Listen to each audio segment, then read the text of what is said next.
ఏళ్ళు ఆయనతోటే ఉన్నారు కాబట్టి ప్రభాస్ కూడా మీ కంపెనీని అంతే బాగా ఎంజాయ్ చేశాడు కాబట్టి అంతకాలం అవును. ట్రావెల్ చేశారు అనుకుంటున్నాను. అవునవును.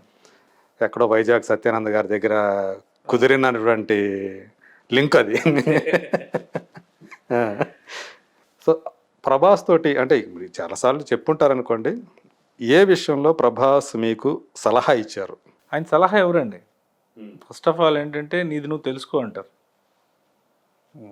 సలహా ఇస్తే అంటే అంత భయంతో నువ్వు పని చేస్తావు. That's not right.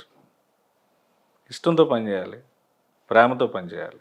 ఎక్కువ టైం ఇస్తారు, రియలైజేషన్ టైం ఎక్కువ ఇస్తారు. చాలామంది కోపం వస్తే వెంటనే అలా ఉండదు. ఈ will take lot of time, patience తీసుకుంటారు. తీసుకొని వాడికి ఇది కావాలి, ఇది కావాలి అని తెలుసుకున్న రోజు వాడి అంతటి వాడే పని చేస్తాడు. నేను ఇలా ఉండాలంటే వాడు యాక్ట్ చేస్తాడు. అది నచ్చదు. You don't like it. అలాంటివి ఆయన దగ్గరలో తీసుకోలేడు కూడా ఆయన. సో మనకి కూడా ఆయన టెండెన్సీ తెలుసు, మూడ్ తెలుసు కాబట్టి ఇది ఆయనకు నచ్చట్లేదు. సో మనం అలవాటు మార్చుకోవాలి. సో ఈ విధంగా ఆయనకి ఇచ్చేయాలి అనేది మనం తెలుసుకున్నప్పుడు బోత్ సైడ్స్ నుంచి ప్రాబ్లం ఉండదు. మీరు ఆయనతో కలిసి ఉన్న 10 ఏళ్ళు, ఆయన దగ్గర ఉన్న 10 ఏళ్ళు, మీ ఇద్దరు అంత దగ్గరగా ఉండటం, మీరు ప్రభాస్కి ఆయన స్టార్గా ఎదిగిన తర్వాత కూడా మీరు ఆయన దగ్గర ఉండటం వల్ల కొంతమందికి గిట్టలేదని అది డెఫినెట్గా ఉంటుంది సార్. బాగా పిల్లలతో క్లోజ్ అయితే అమ్మాయి ఒప్పుకోదు. అదే బాగా నేను ఎంత పెంచాను, ఆడికి ఇన్ని చేశాను వచ్చింది అర్థం, ఇంకా ఆడి ఇష్టం, ఆడు తల్లినే మర్చిపోయాడు, ఆడి కేటికి పుత్తడే గుర్తులేదు, అది లేదు ఇది అంటాం. ఇది కామన్ థింగ్ సార్. అదే అవి నేను పట్టించుకునే స్టేజ్ నాది కాదు అసలు. ఆయన అసలు అంటే ఎప్పుడైనా ఎవరైనా చెప్పుడు మాటలు విని కానీ ఇంకో రకంగా కానీ మీ మీద ప్రభాస్ కోపడ్డ సందర్భం? అది నాకైతే తెలియదు, మీకు తెలిస్తే నాకు తెలియదు, కానీ నాకు ఎప్పుడు అలా లేదు. అంటే చెప్పేవాళ్ళు ఉంటారు కదా. ఉంటారు, డెఫినెట్గా ఉంటారు, వినాలి కదా మనం ఫస్ట్. మీ దృష్టికి అయితే ఎప్పుడు రాలేదు? నాకు అలాగే మాకు ఎప్పుడు లేదు. మాది ఫెయిర్ రిలేషన్ అండి. Nothing contract based. ఇక్కడ ఏంటంటే ఇది ఇలా ఉంటే ఇలా ఉండాలి, ఇలా ఉంటే ఇలా ఉండాలి అనేది కాదు. అదొక నది ప్రవాహం అనేది ఒకసారి గంగా యమున నది ఎక్కడో స్టార్ట్ అయ్యి అలా దాటి దాటి దాటి దాటి వెళ్ళిపోయింది అన్నట్టుగా వెళ్ళిపోవడం తప్ప పర్టికులర్ మా ఏరియాకి రా అమ్మా, నువ్వు ఇక్కడి నుంచి ఉండమ్మా, ఇది మన తాలూకు వాళ్ళది, ఇది మన జిల్లా వాళ్ళది, ఇది లేదు. ఈ కండిషన్స్ నామ్స్ మాకు లేవు. అది ఎప్పటికీ లేవు, ఇప్పటికీ రావు. ఎందుకంటే నాకు సిస్టమ్ తెలియదు. అదే అంటే ఎప్పుడు మీకు ఇంకా చాలు అనిపించింది? అంటే మీరు వదులుకున్నారా లేకపోతే ఆయన? వదులుకోవడం అంటే వదులుకోవడం కాదు సార్. ఇప్పుడు నేను వరుసగా సినిమా షూటింగ్లో అక్కడ ఉంటాను. ఆయన వర్క్స్ ఇప్పుడు మీరు వస్తున్నారు రేపు మార్నింగ్ 10:30కి మూర్తి గారితో మీటింగ్ ఉందని అంటారు. నేను అప్పుడు ఏం చేయాలి? నేను పలానా దగ్గర ఉన్నాను, ఇక వెంకటరావు వెళ్ళి సార్ మూర్తి గారు వస్తారు, కలిసి వస్తే ఒకసారి అని నేను చెప్పలేను కదా. So that is the communication between these two. అది కొంచెం కాంప్లికేషన్ అవుతున్నప్పుడు దెన్ ఐ డిసైడ్ నేను చేసుకొని వచ్చేస్తాను, షూటింగ్లు ఎక్కువ ఉన్నాయి, కొన్నాళ్ళు నేను ఇది కూడా చూసుకొని వస్తానంట. నీకు ఇంట్రెస్ట్ ఉంది కదరా, సత్యానంద్ గారి దగ్గర ట్రైనింగ్ అయినా కదా, నువ్వు యాక్టర్ అవుదామని వచ్చావు కదా ఇక్కడికి, చెయ్యి, చూసుకో, నీకు ఎంత బాగుంటుంది, మీకు మరీ నచ్చకపోతే నువ్వు నా దగ్గర, నేను ఎక్కడికి వెళ్తానని ఆయన. Okay, that is the thing, మ్యూచువల్గా అంతే తప్ప ఎవరో. ఏ టైంలో అది జరిగింది? మిర్చి తర్వాత. మీరు లాస్ట్ సినిమా చేసింది కూడా మిర్చి తర్వాత. మిర్చి ప్యారలల్గా షూటింగ్ జరిగింది నా గబ్బర్ సింగ్ రిలీజ్ అయినాక I'm very busy. Okay. So అవుట్డోర్లు, అటు ఇటు తిరగడాలు, ఇవన్నీ మాకు ఆర్టిస్ట్గా ఉంటాయి కాబట్టి అవన్నీ మనం చేయాలి. ప్రభాస్ దగ్గర ఉన్న కాలంలో మీరు సినిమా ఛాన్సులు కోల్పోవటం అట్లా జరిగింది? చాలా కోల్పోయాను, చాలా. సో ఈయన దగ్గర ఉన్న టైం ఇక్కడ ఉంచాలి కాబట్టి, ఈయన కోసం చాలా కేటాయించాలి కాబట్టి కదా. ఇటు అటు ఉంటాయి సార్. లేకపోతే ఈ పాటికి ఇంకా ఆల్మోస్ట్ 400 సినిమాలు. అక్కడతో ఆరింటితో వెళ్ళిపోయేవాడిని, వెనక్కి ఇన్ని సినిమాలు చేసేవాడిని కాదు, అదంతా నాకు తెలుసు. సో ఆ తర్వాత కూడా మీ ఇద్దరి మధ్య రిలేషన్ అనేది ఎలా ఉంది? ఎప్పటికీ ఉంటుంది. ఇప్పుడు మేము స్టార్ట్ చేసింది ఇలా చేస్తే ఇలాగ అవుతావు, అలా చేస్తే ఇలాగ అవుతావు అనే రిలేషన్ కాదు అది. ఆయనతో పాటు వెళ్ళిపోవడమే. అంటే ఆయన ఫ్యామిలీలో ఒక మెంబర్ లాగే ఉండేదే, ఇప్పటికీ కూడా ఉంది అది. అప్పుడంటే ఆల్మోస్ట్ వాళ్ళ ఫ్యామిలీ మెంబర్ లానే ఉండేవాళ్ళు కదా. ఈవెన్ కృష్ణరాజు గారు కూడా మిమ్మల్ని అలాగే ట్రీట్ చేశారు అనుకుంటాను. ఆ ఫ్యామిలీ ఇంక అందరు అంతేనండి. ఆయన మనిషి అంటే ఫ్యామిలీ అందరూ కూడా ఆయన మనిషిలాగా చూస్తారు.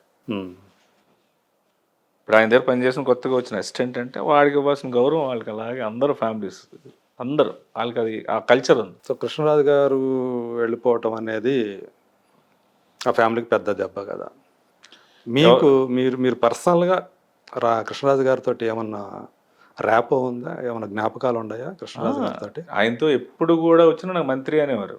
మంత్రి ఆయన కొడుకేమో రాజు. రాజు మంత్రి రా ఏంటి ఏవో వాగుతావు కదా వాగు, ఆడి మీద ఏమి అనకు, నాకు చిరాకు. మరి వాగుతావు కదా వాగు అంటారు, ఆడి మీద ఏమి అనకంటే నేనేం మాట్లాడాలి సార్ అన్నాను. న్యూస్ చదవాలా అన్నాను. అది కాదు వేరే చెప్తాను అని చెప్పేవారు. ఆయన ఎక్స్పీరియన్స్ చెప్పేవారు. వాటికి మేము కౌంటర్లు ప్రతి దీపావళికి వచ్చేవారు. అందరితో పాటు మేము మా ఫ్యామిలీస్ ఫ్రెండ్స్ ఫ్యామిలీస్ అందరం కలిసి దీపావళి సెలబ్రేట్ చేసుకునేవాళ్ళం.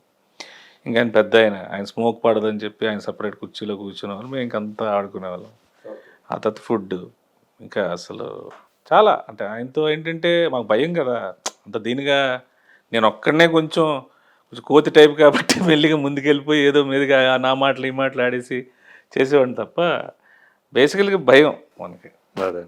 అండ్ సూర్యనారాయణ గారితో నాకు యాక్సెస్ ఎక్కువ.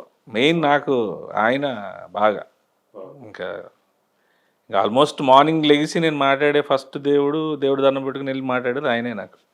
సూర్యనారాయణరాజు గారు. సో ఇప్పుడు ఇద్దరు అన్నదమ్ములు ఇద్దరు లేరు. ప్రభాస్ అనుష్క సంబంధించి మనకి చాలా చాలా కథలు తెలుసు. ఈ ఈ మధ్య ఫ్యాన్స్ అనేవాళ్ళు వాళ్ళిద్దరికి పిల్లలు కూడా పుట్టినట్టుగా క్రియేట్ చేసేసి గ్రాఫిక్స్ తోటి ఇవన్నీ సర్క్యులేట్ చేయటం ఇవి చూస్తుంటే మీకు ఏమనిపిస్తుంటుంది? మీడియా పెరిగిపోయింది. అది చూసే కొత్త తులసి నాకు తల్లి లాంటిది. నాకు రాశారు, నేను మీతో ఈ గోడు వినిపించుకోవాలా సార్? ఇలా రాశారు సార్, నేను మీకు ఇంటర్వ్యూ చేయాలా? మా ఇంట్లో పిలిచి ఇలా నా మనోభావాలు దెబ్బతిన్నాయి, నా ఇంట్లో నా ఫ్యామిలీతో ప్రాబ్లమ్స్ వస్తున్నాయి, ఆవిడకో ఫ్యామిలీ ఉంది. యాక్చువల్గా ఆమె మిమ్మల్ని హెచ్చరించారు అనుకుంటా కదా, ఇట్లా వస్తుంది చూడు సీన్ అనేది అన్నట్టున్నారు. ఆవిడ నా మెసేజ్ పెట్టారు, ఇట్లాంటివి వస్తాయి మీడియాలో చాలా వస్తాయి. First of all you should tell the fact of this to your wife. అంటే మీరు కలిసి ఇంటర్వ్యూలు ఇవ్వటం అది జరిగింది. యాక్చువల్గా ప్రమోషన్ కోసం ఇచ్చిన ఇంటర్వ్యూ అది. మా పాపం వాళ్ళకి మరి టీఆర్పీ రేట్లు లేవో లేకపోతే ముందు రావాల్సింది 4 వీకుల తర్వాత వచ్చింది. ఆ తర్వాత మన అల్లు శిరీష్ గారి సినిమా ప్రమోషన్స్లో 1 వీక్ వెళ్ళిపోయింది. ఆ తర్వాత ఇంకో అనుకోని ప్రయాణం ఒక సినిమా కోసం వచ్చిన ఇంటర్వ్యూ అది ఆలీ గారితో. నెక్స్ట్ వీక్ టెలికాస్ట్ అవ్వాల్సింది అవ్వాల. అలా 3-4 వీక్స్ తర్వాత టెలికాస్ట్ అయింది. ఓకే. సో ఆల్మోస్ట్ 1 మంత్ అదేదో మా ఇద్దరు పర్సనల్ ఇంటర్వ్యూ లాగా ఇటు అది క్రియేట్ అయింది. In time in time Rajendra Prasad గారు ఉండాలా, నేను ఉండాలా, ఆవిడ ఉండాలా, ఇంకొక యాక్టర్ ఉండాలా, 4 ప్లాన్ చేశారు. ఆయన రాజేంద్ర ప్రసాద్ గారు డేట్ లేదు, ఎవరు లేరు. డైరెక్టర్ నరేష్ గారు కూడా డైరెక్టర్ మన ఈయన గారు ఉన్నారు కదా, నరసింహరాజు గారు ఆయన చేయాలి. అది లేదు, అది కుదరలేదు. సరే నా దగ్గరికి వచ్చేసరికి ఇంకా అలీ గారు చెప్పి పాపం ప్రొడ్యూసరు ప్రమోట్ చేయాలి కదా సినిమాకి, తులసి నువ్వేనా రండి మాట్లాడండి సినిమా గురించి ప్రమోట్ అవుతుంది. సో దానికి వచ్చిన effect it's converted to personal things. ఎవరు బ్లేమ్ చేస్తాం, ఏం చేస్తాం అంటే సమయం బట్టి ఇన్ టైం జరగకపోయినా కూడా లేట్ అయినా కూడా కొన్ని ఇలాంటి మనం ఫేస్ చేయాలి. ఇప్పుడున్న సిచ్యువేషన్ బట్టి ఏంటంటే we should face it and now don't bother about it. తెలుసు కాబట్టి నిజంగా మీకు దూషిస్తే మీరు నాకు స్ట్రైట్గా అడగొచ్చు సార్. థర్డ్ పర్సన్ వచ్చి మేబీ మీకు ఇలాగ అన్నాడంటే మీ మనసులో ఇలాగ అన్నాడు కాబట్టి మూర్తి గారిని అవహేళన చేస్తున్నాడు శ్రీనివాస్ అనేవారు, మళ్ళీ ఇది మీకు ఇవన్నీ వేస్ట్ కదా. యాక్చువల్గా మీకు దీనివల్ల మీరేం పెద్దగా డిస్టర్బ్ అయింది లేదు నాకు తెలిసి. నేను అస్సలు మీరు బాగా నవ్వుకున్న గాసిప్స్ ఏదైతే ఉందో ఇదే అనుకుంటాను. అంతే కదా. నాకేమో 45 years, ఆవిడకి 54 years. అప్పటికి నేను 50. ఇన్ఫర్మేషన్ కూడా కరెక్ట్ కాదు. ఐసైడ్ బాబు మా ఏదో ఎవరు బాధలు అనుకుంటాయి. ఇప్పుడు ఒకళ్ళు ఊర్లోకి వెళ్తాను, నీ యాక్టింగ్ చాలా బాగుంది అంటాడు, ఇడొక యాక్టర్ అంటాడు, ఇంకోడే ఇది తీసుకో అది తీసుకో హ్యాపీ. నీ పని ఏంటి, షూటింగ్ చేయడానికి వచ్చాం, వాళ్ళని పట్టించుకుంటాం. అదే సో మీకంటే నాకు తెలిసి ఆమె కొంచెం ఇంకా ఎఫెక్ట్ అయి ఉండాలి గారు. ఆవిడ జీవితం చదివింది and moreover she Shirdi Saibaba మహాభక్తురాలు ఆవిడ. అసలు ఇంకా మాకే ఇంకా చిరాకు, అమ్మ తల్లి నమస్కారం అమ్మ, నువ్వు ఇప్పుడు లక్ష్మీవారం పోటీ ఈవిడ దగ్గరికి వచ్చి చచ్చిపోతామని చెప్పన్న దీంట్లో ఉంటాం. వాళ్ళకి మనకి ఇంక ఏదేదో ఇంకంటే ఇంకేం చేస్తాం. సో ఇప్పుడు అలా అంటే ఫ్యాన్స్ ఏమవుతున్నారంటే అలా సాటిస్ఫై అవుతున్నారు, వీళ్ళిద్దరికి పెళ్లి చేసేసి సాటిస్ఫై అవుతున్నారు. మీరు అలా చెప్పేస్తారు, పిల్లలు కూడా పుట్టించి వాళ్ళకి గ్రాఫిక్స్. ఇప్పుడు మేము చిన్నప్పుడు ఎలాగుండేవాళ్ళం, మాకు మేము చిరంజీవి గారి ఫ్యాన్స్. ఇప్పుడు ఇంకా అప్పుడు చిరంజీవి గారి ఫ్యాన్స్ ఇంకా రాదా, ఎస్ చిరంజీవి గారు రాదా, అది అదే అని అనుకుంటాం తప్ప చిరంజీవి గారు రాధా వాళ్ళ రిలేషన్ ఏంటి అదనేది ఈరోజు ఒక విధంగా మీ మీడియా వల్లే వాళ్ళ ఇంటికి వీళ్ళు వెళ్తున్నారు, వీళ్ళ ఫ్యామిలీ వాళ్ళు కలుస్తున్నారు, వాళ్ళు రిలేషన్ పెట్టుకుంటున్నారు, ఇలాగనేది ఇప్పుడు తెలుస్తుంది. అప్పుడు మనకు తెలియదు కదా.